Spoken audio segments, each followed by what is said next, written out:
Yeah, this is a tale, oh yeah, a tale of two hygienists. So there might be only one, bringing the best of dental knowledge, and we do it all with ease. We cover oral health and screening, and preventing gum disease. We're gonna do a lot of learning, and have a little bit of fun working at the dentist.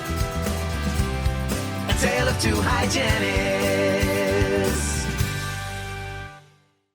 Welcome back, everyone, to a bonus episode of A Tale of Two Hygienists. I'm your host, Andrew Johnston, and boy, do we have a great show for you. Dr. Joy Void-Holmes and the Crystal Spring join me to talk about portability, respect for hygienists in the profession, labor shortages, and so much more. It was a really exciting episode, and I'm really appreciative that they were here for that. And this type of episode doesn't always get aired because we were completely honest and truthful with our feelings and experiences, and not every company is okay with hearing the truth. But I want to say a big thank you to Pulpdent for allowing this show to go on, for setting us up with both of these amazing women, and for all the support that they show to hygienists each and every day. It's pretty incredible what they do. And you all know about the Embrace line of products they have. You're probably using them in your offices right now, but they also have so much more. So be sure to reach out to them and find out more about their products. Also, you can visit their website. They will be at RDH Under One Roof this year. And at the time of this recording, I have their booth number as 338. So make sure you go over and say hello and tell them thank you for this amazing episode. I know I said this later in the episode, but Pulpdent was based on innovation. They embraced the podcast early on and even were among the first ones to try a different and unique type of advertisement called a dynamic ad insertion, which I'm not going to bore you about the details of, but it was very, very new, and still to this day, not very many podcasts are using it. And they were innovative in letting this into the shows. They took a chance on us, and we will forever be grateful to them, and I hope for many more years of working with them. Among the many things that they do for their hygienists, though, I'm going to play something in just a minute that aired last month. So in case you missed it, they are having a huge giveaway, and I want you all to have the chance to enter and to win. And so give this ad a listen. Then after the ad, there's going to be a roundtable right on after that. So have a great weekend, everyone, and thank you so much for listening. Hey everyone, it's Andrew here, and I want to tell you about something big happening this summer. Right now, our friends at Pulpdent are helping you to embrace the summer with prizes and giveaways, all so you can have some fun in the sun. It's part of Pulpdent's Summer of Embrace promotion. Pulpdent wants to help hygienists like you and me get back out there, get cool prizes, and learn about their award-winning, moisture-friendly Embrace sealant and varnish. Pulpdent is giving away 100 gift cards, 500 beach balls, summer-stocked beach bags with sunscreen, koozies, beach blankets, pool toys, t-shirts, sunglasses, hats, and, well, just a ton of free summer stuff, all for you. Plus, they're giving away 5 hotel getaways so you can get back to embracing travel and doing something wonderful for yourself. Each hotel getaway gets you $500 to spend at some of the best hotels in America. Plus, you'll get a $200 gift card to go on a shopping spree while you're away. Each trip goes to a regional winner, so you got to make sure that you're entered. Go to pulpdent.com/summer to learn about Embrace and get entered today. That's pulpdent.com/summer. One more time, pulpdent.com/summer. Get major bonus entries by following Pulpdent on Instagram, posting and tagging Pulpdent, or doing an Embrace sealant and Embrace varnish demo, live or in person. Get all of the details and join your friends at pulpdent.com/summer. And trust me, you don't want to miss Pulpdent's Summer of Embrace. Go to pulpdent.com/summer today. A tale of two hygienists. Welcome everyone to the interview portion of the podcast. We're very happy today that we get to do this, a celebration of Pulpdent. And this is, we have a lot of hot topics we're going to be talking about today, but we also want to highlight some of the great things that Pulpdent does. They've been a supporter of the podcast for, years. They were one of our first ones, probably 5 years ago. Early adopters is what they are. So I'm joined today by Dr. Joy Void-Holmes and Crystal Spring. Thank you both so much for being here today. Thank you for having us. All right. So hot topics. What's going on in the world of hygiene nowadays? Ooh. I want to start with labor Crystal? shortage. I want to start with the labor so hard. Is that okay? Okay. Yeah, All right. let's do it. All right. Yes. So first of all, I think all three of us represent different geographical areas of the country, right? And so what are you all seeing as far as difficulty finding employment or difficulty finding a hygienist to fill a vacancy? I'm in a really rural area. I know we talk about a hygiene shortage. I personally don't know anyone who's retired. And I know a lot of hygienists, and I don't know anyone who's retired during the pandemic. I do know that people are only willing to work in the right setting. They want to have a job that they believe in.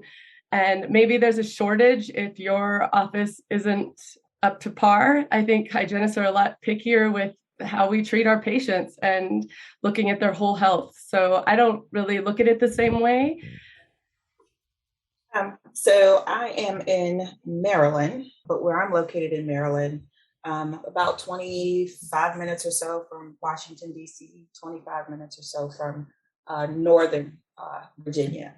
And so I believe that we've just kind of always been saturated, if you will, with who we have here in the area. But people are just looking for hygienists. And I think COVID-19 prompted a lot of that. I think that there are a few reasons for it.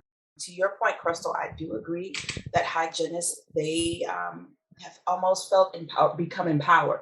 They know that they can now be an advocate for themselves. They know that they can now be an advocate for their patients.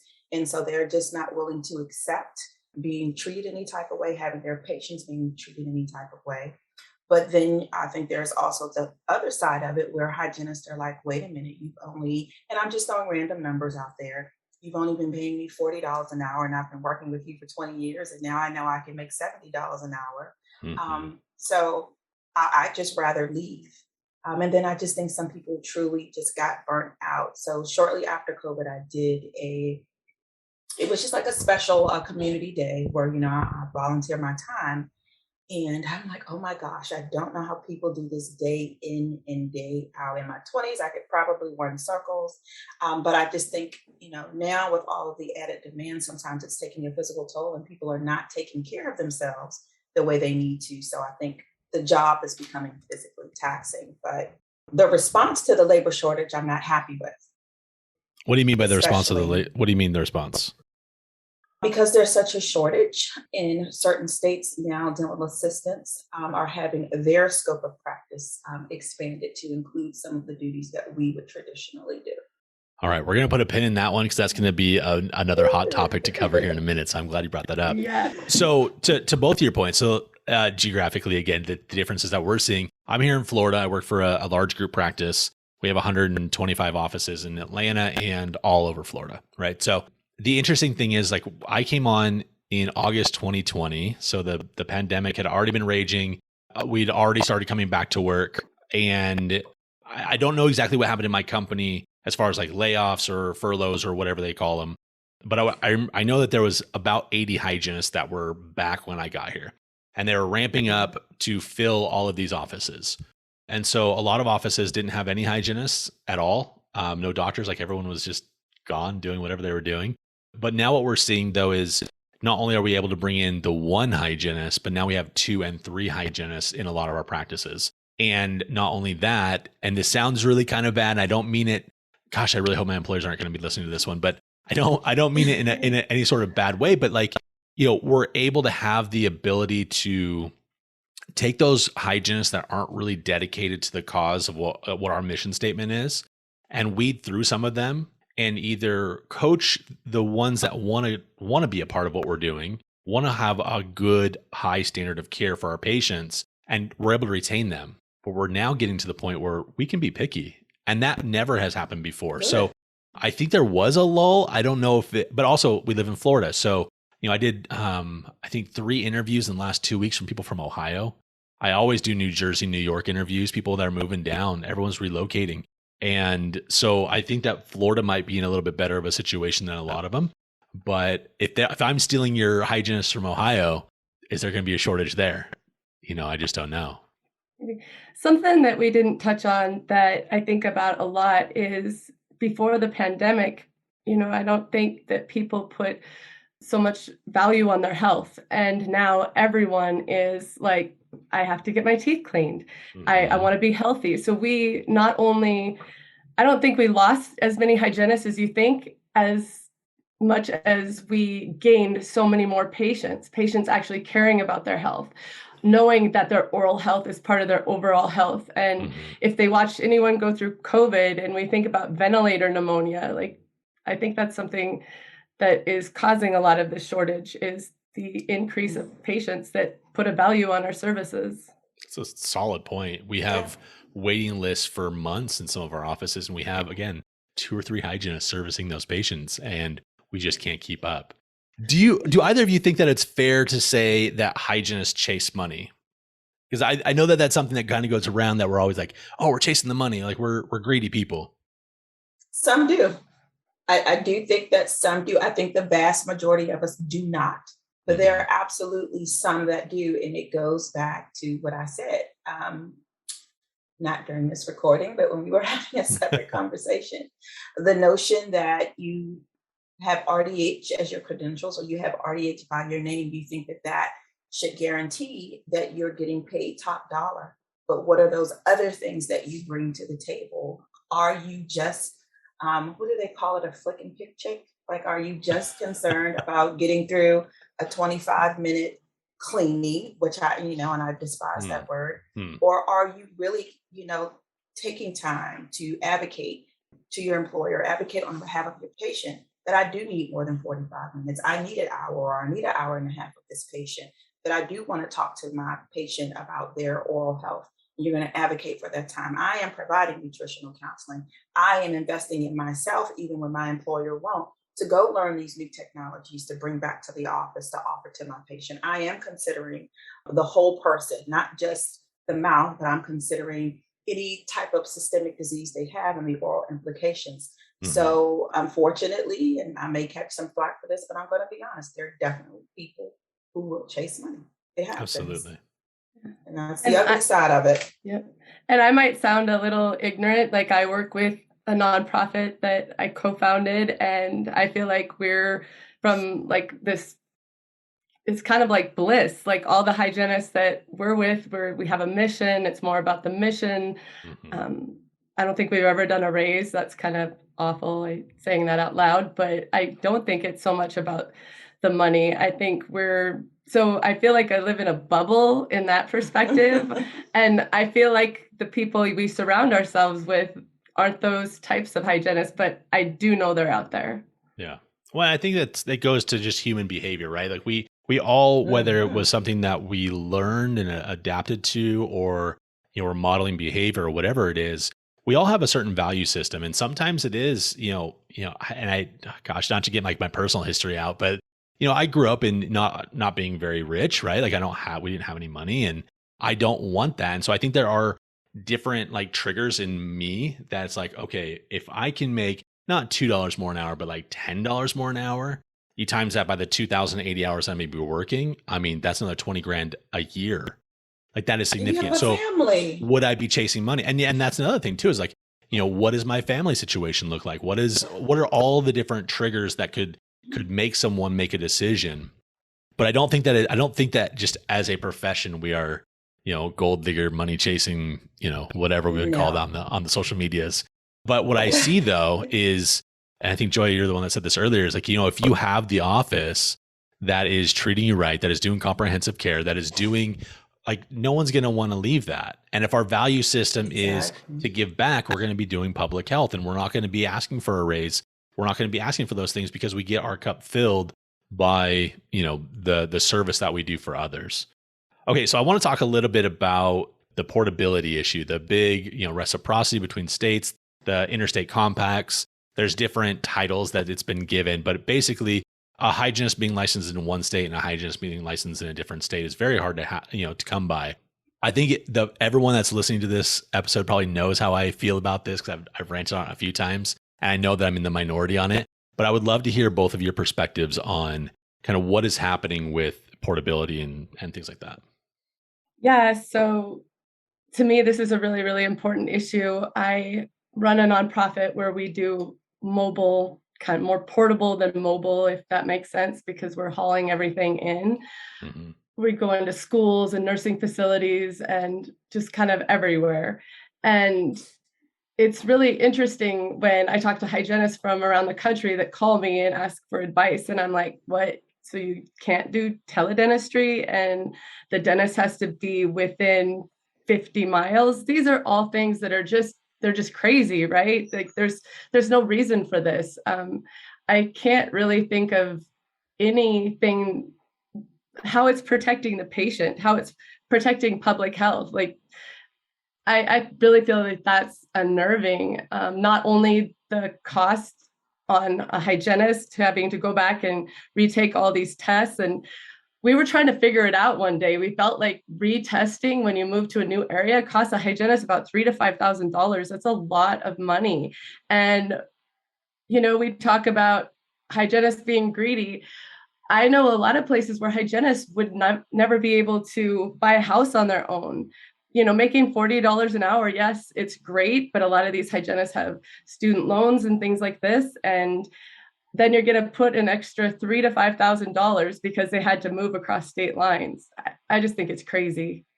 Yeah. And I am excited about how many other people are actually looking at it right now, because we can thank the pandemic for waking the world up to how important your oral health is. And everyone, I just get so excited. People are actually talking about it, not just dental people, like everyone. I was just going to say, I think that there are two issues that we really need to focus on when we talk about license portability.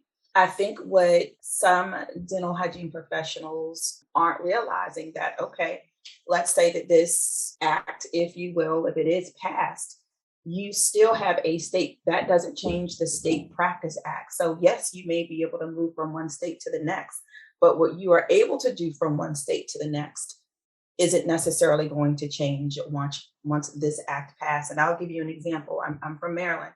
And at one point I had a DC license, Maryland license, and Virginia license. And I am going to age myself.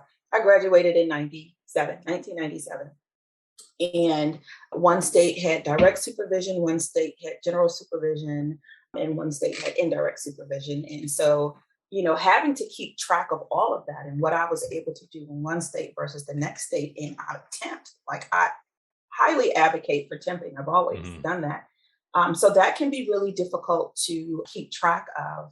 So I just kind of wanted to throw that out there, and also to throw out the fact that I really applaud ADHA for pushing this issue, but there are other organizations that are pushing this issue. And I think that it's going to take a collective effort from ADHA and other major organizations in order for this to come to fruition. Mm-hmm. Yeah. I 100% agree with that. I think the issue that I've had and for a long time is, I think, echoed in what you were saying, where you hold license in 3 states. I have a license in 3 states. The people that have license in multiple states see this issue differently. And some are like, oh my gosh, we need to get rid of it. We need to have portability. And some are like, well, hold up though. There really is, because of the Practice Acts, different things that we're able to do. And I think does Montana have a hygiene school? We do. Where's that at? It's in Great Falls. We just doubled the size of the school. It went from 12 to 24, or it will be this year. So it's pretty exciting. So my assumption is that the hygiene school in Great Falls is going to be teaching all the hygiene curriculum that is needed for CODA accreditation, right? Like everything that's the same. However, they're going to lean in very specifically to what is allowable in the state and allowable in the state surrounding, right? So your program might dive deeper into maybe a public health section that's different than a state where we don't get to do public health at all because we are under direct supervision no matter what. We can't do local anesthesia. We can't do anything like that. It's very interesting to see the variations in the educational systems, and that being an examiner for a testing agency and testing all across the nation, there are definite differences in calibration for the hygiene graduates.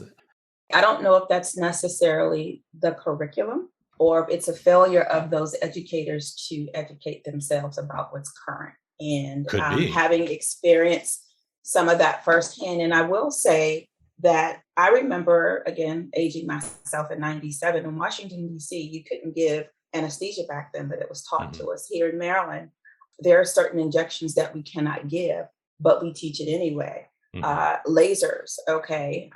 Our Practice Act, and let me not, I believe it does, but it may not always speak to it, but I brought someone in and I taught it to my students anyway. So I think that there are some schools that will teach beyond the curriculum. Mhm. And it's really, really important that you do that, because if you want to leave and go to another state, you want to make sure that you have the most well-rounded student.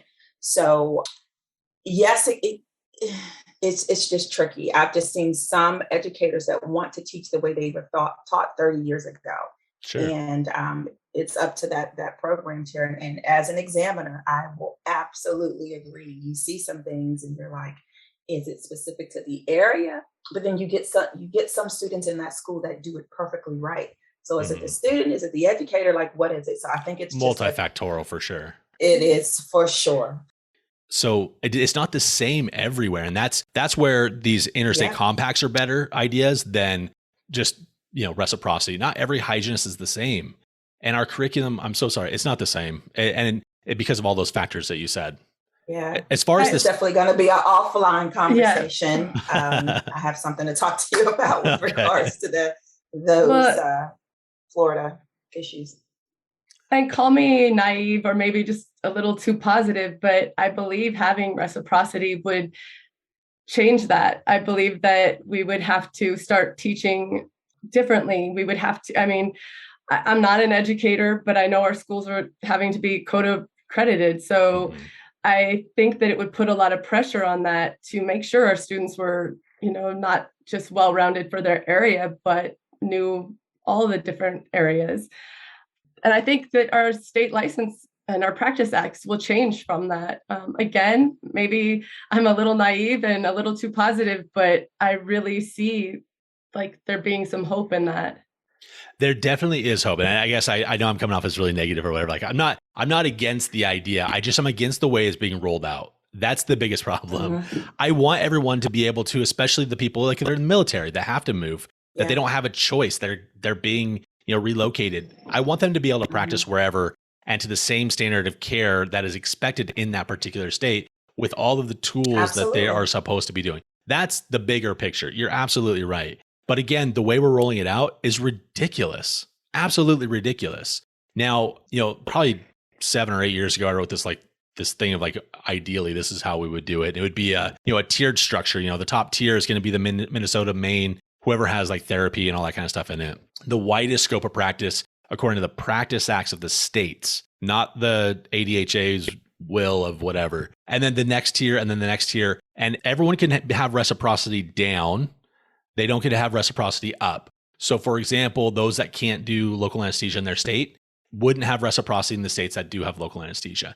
And the reason for that, though, is if you look at who is making the decisions of this reciprocity, it's not ADHA, it's not these special interest groups, it's legislators, right? And state boards. And so if we can play nice with the legislators and the state boards and really focus in on, hey, we're going to make this easy for you. Here's the science and the data. This is the practice act. This is the practice act. It's exactly the same thing. Let's have an interstate compact that way. Fantastic. And then what's going to happen, to your point, Crystal, is the people that are on the lower ones, the lower tiers, are going to say, oh, we need to be better. Let's widen our scope of practice through legislation. Let's also teach to that wider scope of practice. And then they can move up the tiers till eventually we're all in the same tier. But it can't just be floodgates are opened. That's just not the way it works. Now, special interest groups. You guys talked about that, who is involved, I guess, who is helping push reciprocity through. So ADHA is definitely working on it, right? But I remember being in a meeting 7 or 8 years ago, again with the AADB, the American Academy of Dental Boards. And at those meetings, there's representatives from every single state on their dental boards. And we had to sit down. We were talking about these interstate compacts. And I remember they brought in from the medical side, someone from Colorado that had already created these compacts that were there. This conversation has been happening for more than a decade. And so it's just a little bit ridiculous for us to think that only one person's fighting for this. We have so many people that want this. And what we don't see is who's funding a lot of this. It's not going to be our ADHA dues that are funding this. This is going to be, again, special interest groups that want to keep their name hidden and are funding other interest groups to advocate at the legislative level per state for all of these things. Yeah, it's the little people. A lot of times when I talk about confidence and courage, I'll say sometimes it's that tiny voice that doesn't roar the loudest that makes the biggest impact. And again, this is not me taking anything away from ADHA, but you have some people that are very, very active at the grassroots level who have the ear of some of these legislators that are making a huge and significant difference that you'll never hear about. You have some states that are very, very active and they're doing their part. But again, to think that it just takes one person or one entity to make a difference, that won't happen. Gosh, I want to talk about this some more, but we need to move on to the next topic though. And let's talk about respect for hygienists in general. There's a lot of people doing it right. A lot of phenomenal doctors and organizations that give us, and manufacturers, right? We're going to talk about Pulpdent in a little bit, but there's lots of people that are doing it right. They're seeing the value of the hygienist. But hopefully, I was hoping that maybe you could talk a little bit more about what it should look like to respect a hygienist and what we still need to work on as far as like just a profession. So for me, it's just valuing what I do, not belittling me to someone who just cleans teeth. And this may sound cliche-ish, but Pulpdent is one of those companies. They respect hygienists. They respect women. They respect diversity. And so that really, means a lot, just the company culture in general.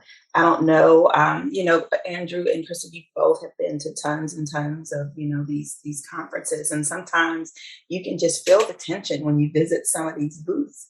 And then you go to other booths and everyone is just having a great time. It's like a real good family environment. And I think that when you are in a situation where you are respected, you are empowered, you do better. And sometimes it could trickle down into the things that they're creating, producing, so forth and so on. So for me, value what I do. I don't just clean teeth.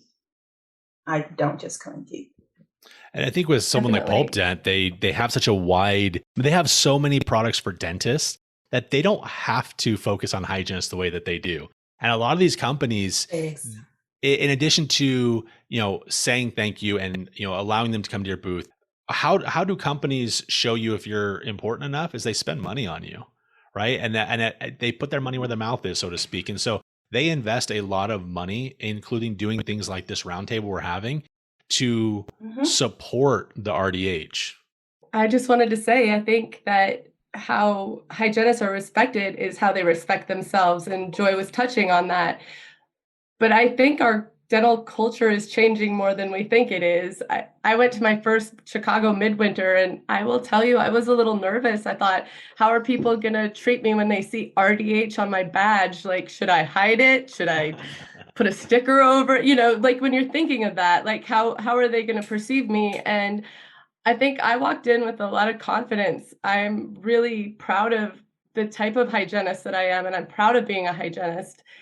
And I think that is so much of it. If you respect what you do, if you have a high standard of care, you're going to come into every situation a little bit different. So I think the respect a lot of times is on the individual.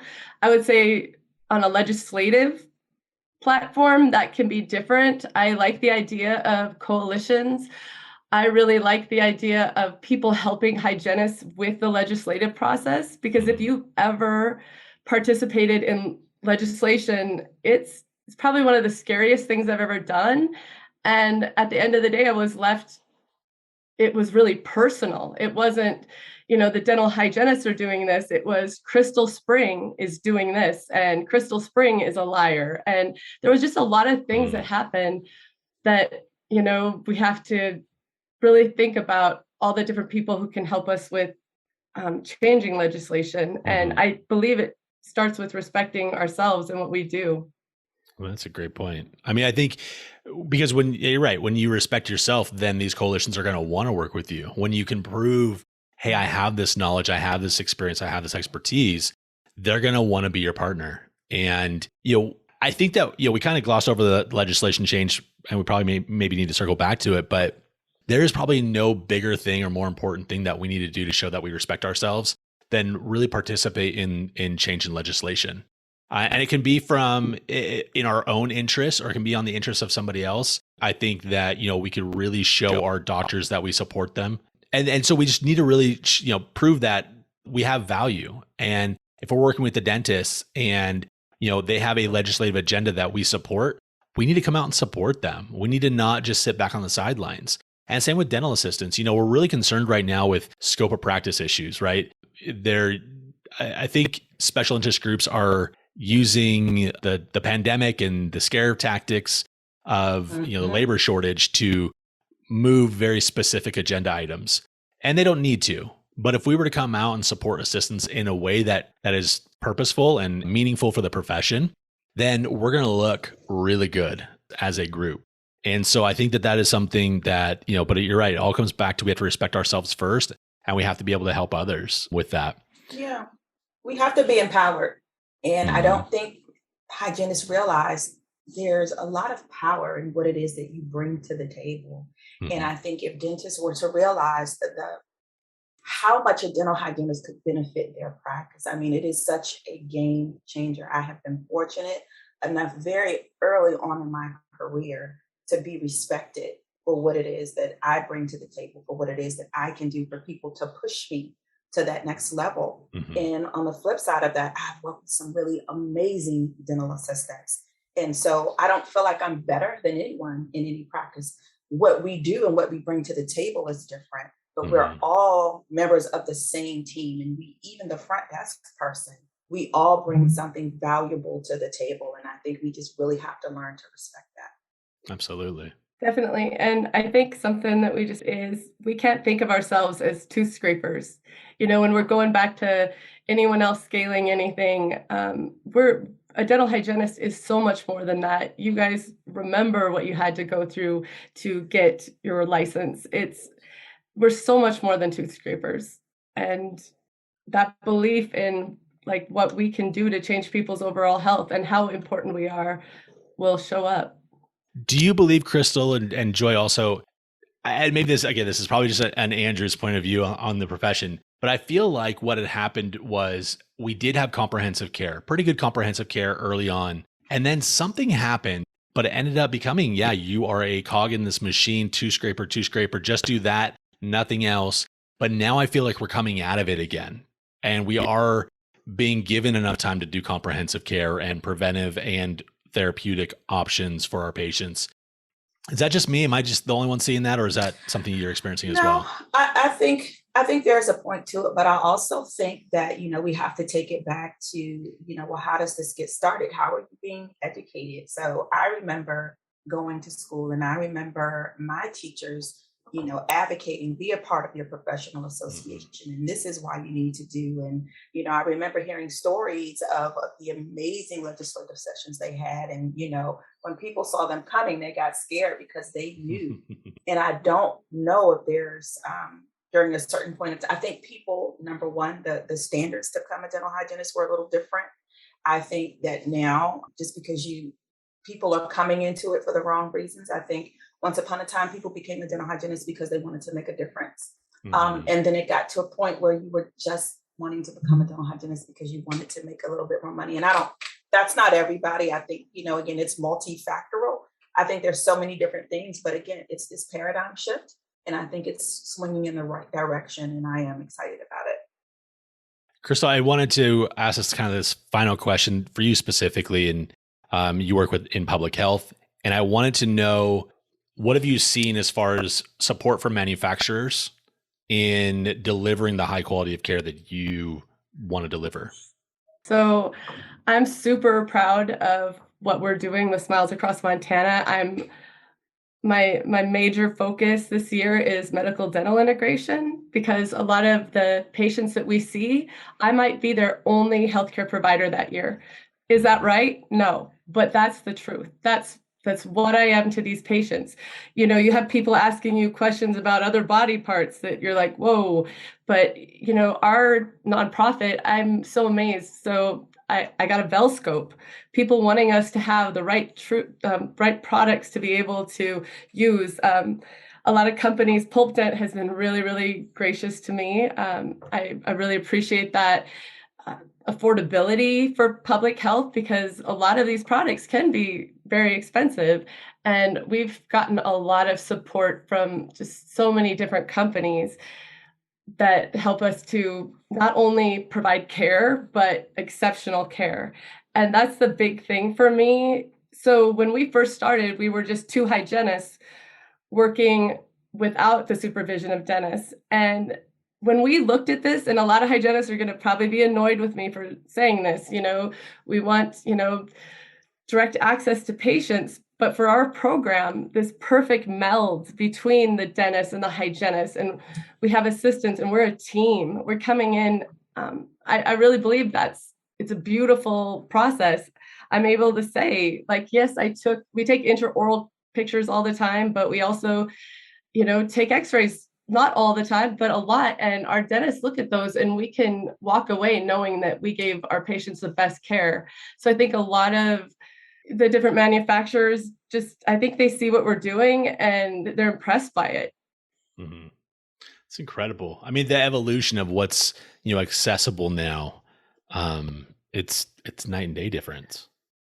And I think about why we do it. I think some of my motives were, I'm going to be above reproach. Like, nobody's going to be able to come and, say you did something wrong. Because I remember not being able to sleep at night. I was losing hair, and, you have stomach aches. You had complaints against your license. You had all of these things. And I was like, I don't want to feel like this. I want to make sure I'm doing everything perfect. And that's exactly what we created, not kind of. And then from that, I've just kept adding things on.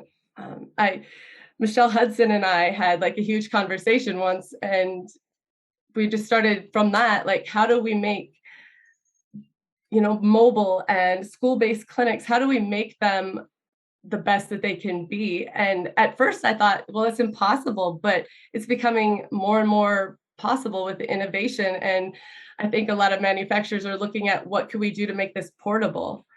Mm-hmm. Something that I'll just do a little plug for Pulpdent that I love is when we use their fluoride, we can use the tube, and it takes up so much less room in our kits that we're carrying around. That might not seem like something to you guys, but room is a big thing. We only have so much room in these kits because I keep adding things. And so just how much room we save just having the tubes of fluoride instead of a bunch of individually wrapped fluorides. Yeah, it's huge. All right. So I know we're all going to see each other here at RDH Under One Roof here pretty quick. So that's going to be exciting. You guys will hear again from them after that show. But any last thoughts you all had? I want to thank you, first of all, Tele2 Hygienists, for, just providing a platform to be able to have these discussions. Certainly want to give a big thanks to Pulpdent, because without their support for the dental hygiene community to talk about issues so significant on such a large platform, a lot of this information would really fall on deaf ears. And so they truly believe in embracing, play on words, and empowering the dental hygiene profession. So a big thank you to them and to the Tele2 Hygienist community.